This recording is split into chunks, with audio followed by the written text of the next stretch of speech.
اور فتح مکہ ہوا ہے تو اس وقت آپ دیکھیں کہ انہوں نے کیا حکم دیا کہ جو بیت اللہ میں آ جائے اس کو بھی معافی، جو ہتھیار ڈال دے اس کو بھی معافی. کہیں پہ یہ نہیں کہا کہ جو مسلمان ہوگا وہ، یہ نہیں کہا. پھر ابو سفیان کے گھر جو آ جائے اس کو بھی معافی. اب ابو سفیان اس وقت کیا تھے؟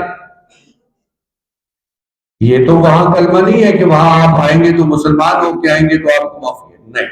پھر آپ جو ٹریٹیز ہوئی ہیں اس دور صلح حدیبیہ کی بات کر، جو معاہدے ہوئے ہیں ان میں آپ اگر غور سے دیکھیں تو ان میں کوئی ایسی چیز نہیں ہے. فتح مکہ پہ جو معاہدہ ہوا ہے، یہ صلح حدیبیہ میں ہوا ہے، اس میں بہت ساری چیزیں ایسی ہیں جہاں مذہب کو مسلمان ہونے پہ پابندی نہیں لگائی گئی کہ آپ مسلمان ہوں گے تو یہ ہوگا. اپنی آزاد مرضی سے آپ آئیں، آپ جا سکتے ہیں، اپنی آزاد مرضی سے آپ مذہب اختیار کر سکتے ہیں. دوسروں کے جو مذہب ہیں، جو عبادت گاہیں ہیں، ان کو رسپیکٹ دینی ہے، یہ سرکار کا حکم ہے. اور یہاں تک ہے، حدیث میں آتا ہے کہ حضور صلی اللہ علیہ وسلم نے فرمایا ہے کہ جو اپنے بھائیوں کے، یعنی جو ان کے دوسرے مذہب کے بھائی ہیں، ان کو ان پہ ظلم کریں گے یا ان کی عبادت گاہوں کو نقصان پہنچائیں گے، میں ان کو کبھی معاف نہیں کروں. یہ اتنا بڑا لا ہے جو آپ اگر یہ اسی چیز پہ آ جائے تو پھر یہ چیزیں جو ہم کر رہے ہوتے ہیں یہ ختم ہو جائے. پھر ایک اور امپورٹنٹ بات جو میں کرنا چاہوں گا وہ ہے کہ آپ نے پڑھا بھی ہوگا، سنا بھی ہوگا، جب عیسائی آئے تھے نجران کے، وہ حضور صلی اللہ علیہ وسلم کے پاس کتنے دن ٹھہرے؟ مسجد نبوی میں ان کا قیام کروایا گیا، وہاں وہ ٹھہرے، وہاں ان کو کھانا پینا ہر چیز دی گئی. اور اگر دیکھیں کہ وہ آئے کس لیے، قرآن کو چیلنج کرنے آئے ہیں اپنی کتابوں کی روشنی میں. ایک وہاں پہ مناظرہ ہوا، ایک وہاں پہ ایک کوشچن آنسر کا سیشن ہوا، وہ 3-4 دن کتنے دن چلتا رہا. اس دوران حضور صلی اللہ علیہ وسلم نے حکم دیا کہ ان کو اپنی اپنی عبادت کرنے کے لیے مسجد جگہ دے. اور اس جگہ پہ انہوں نے عبادت کی ہے جہاں ہم آج بھی ہمارا ایمان ہے کہ وہاں 1 رکعت پڑھنے کا ثواب 50 رکعتیں پڑھنے کا، 50 نمازیں پڑھنے کے برابر ہے.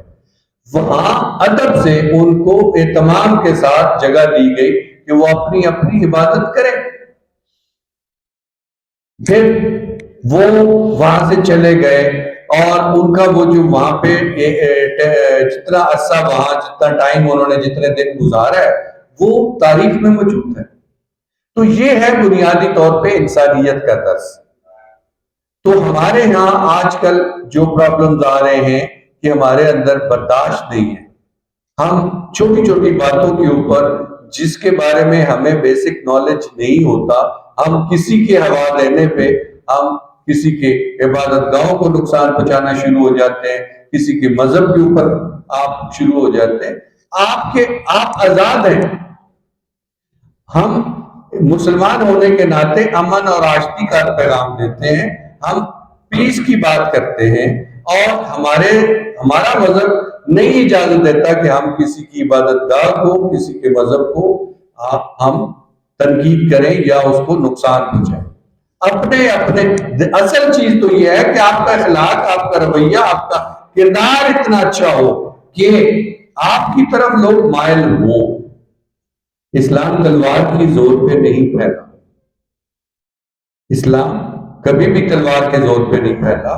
حضور صلی اللہ علیہ وسلم کا وہ کردار، آپ ہزاروں مثالیں ایسے موجود ہیں کہ حضور صلی اللہ علیہ وسلم نے لوگوں کے ساتھ ایسے جو ان کے پاس دشمن بن کے آتے تھے ان کے ساتھ ان کا جو رویہ اور محبت اور اخلاق سے ان سے پیش آنا وہی ان کو کنورٹ کر دیتا تھا. وہ کہتے تھے ہم اسلام قبول کرتے ہیں.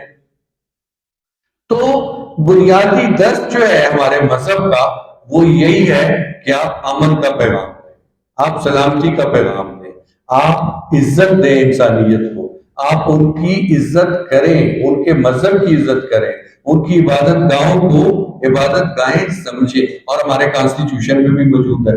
تو لہٰذا یہ باتیں کافی ساری ہو گئی. میں اس اسپیشل ٹاپک کے لیے آج ہم نے اسپیشل ریکویسٹ کی ہے جو آج ہمارے یہاں پہ گیسٹ اسپیکر آئے ہیں اور بہت ہی قابل احترام ہے. ان کا میں تعارف کرواتا چلوں. سہیل اشتیاق صاحب پاسٹر ہیں. یہ چیئرمین ہے انٹرفیتھ پیس اینڈ لو پاکستان کا. ایک ان کی جو کمیونٹی ہے پیس اینڈ لو ایک ہے کمیونٹی, اس کے یہ چیئرمین ہیں. آج ہمارے درمیان موجود ہیں. ان کے ساتھ آصف مسیح صاحب ہیں جو گورنمنٹ پبلک ریلیشن شپ سالویشن آرمی چرچ سے ان کا تعلق ہے.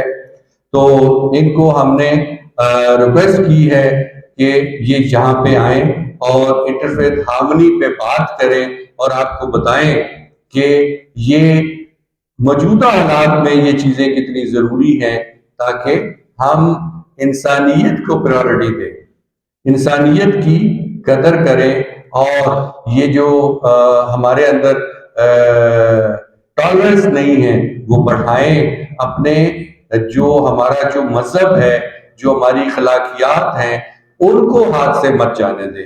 تو میں زیادہ ٹائم نہیں لینا چاہتا. میں بڑے ادب سے ریکویسٹ کروں گا جناب سہیل اشتیاق صاحب کو کہ وہ تشریف لائیں ڈائس پہ اور وہ اس ٹاپک پہ اپنا پوائنٹ آف ویو دیں اور آپ کو ان چیزوں کے بارے میں جتنا ان کے پاس نالج ہے میں چاہوں گا کہ وہ آپ کو دے.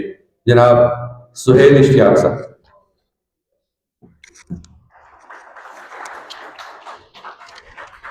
پلیز.